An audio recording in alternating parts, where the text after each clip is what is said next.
AP liquor scam లో YCP నేత చెవిరెడ్డి మోహిత్ రెడ్డికి సిట్ అధికారులు నోటీసులు ఇచ్చారు.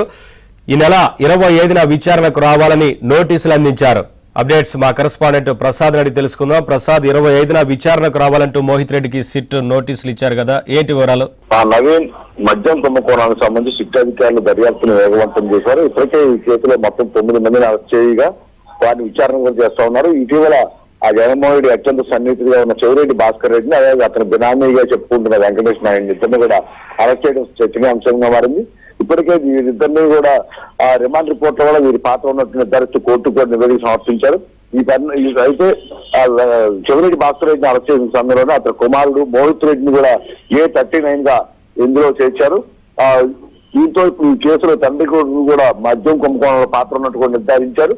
అయితే ఇటు మన శుక్రవారం ఏసీబీ కోర్టులో ముందస్తు బెయిల్ కోసం మోహిత్ రెడ్డి పిటిషన్ కూడా దాఖలు చేశారు. దీనిపై సోమవారం విచారణ చేస్తామని కూడా కోర్టు తెలపడం జరిగింది. ఈ పరిణామాల నేపథ్యంలో తాజాగా ఆ సిట్ అధికారులు మోహిత్ రెడ్డికి ఈ నెల 25న విచారణ రావాలంటూ నోటీస్ ఇవ్వడం చర్చనీయాంశంగా మారింది.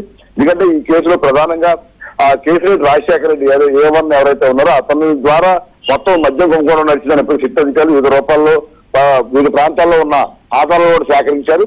అయితే గత ఎన్నికల్లో 2024 ఎన్నికల్లో వైసీపీ అభ్యర్థిగా ఇటు ఎంపీ అభ్యర్థిగా చెవిరెడ్డి భాస్కర్ రెడ్డి, ఎమ్మెల్యే అభ్యర్థిగా చిత్తూరు జిల్లాలో మోహిత్ రెడ్డి కూడా పోటీ చేసిన నేపథ్యంలో కేసీఆర్ రాజశేఖర రెడ్డి ద్వారా డబ్బులను బట్వాడా చేసినట్టు, అందులో చెవిరెడ్డి భాస్కర్ రెడ్డి కీలకంగా వ్యవహరించినట్టు కూడా నిర్ధారించారు. 200 నుంచి 250 కోట్ల రూపాయలు అతని ద్వారా తెప్పించి ఏదో మధ్యవర్తుల ద్వారా వివిధ జిల్లాల్లో పోటీ చేసిన ఎమ్మెల్యేలు, ఎంపీ అభ్యర్థులకు కూడా పంపిణీ చేసినట్టు కూడా ఆధారాలను చేరింది.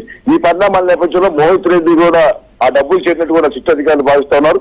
అందువల్ల అసలు ఆ డబ్బులు అతనికి ఏ విధంగా చేరాయి, ఎవరి ద్వారా వచ్చాయి, ఆ డబ్బులు ఏ విధంగా పంపిణీ చేసిన అంశాలపై కూడా మోహిత్ రెడ్డిని విచారించాలని కూడా సిట్ భావిస్తా ఉంది. తద్వారా ఆ కేసీఆర్ రాజశేఖర రెడ్డి నుంచి తెచ్చిన చెవిరెడ్డి భాస్కర్ రెడ్డి కావచ్చు, అతని ద్వారా ఎవరెవరు తెప్పించారో ఆ వ్యక్తుల ఆ ప్రమేయం ఎంతవరకు ఉన్న అంశాలపై కూడా సిట్ అధికారులు ఇప్పుడు మోహిత్ రెడ్డి విచారణ ద్వారా తేల్చే అవకాశం ఉంది. ఈ పరిణామాల నేపథ్యంలోనే అతని నుంచి సమాచారం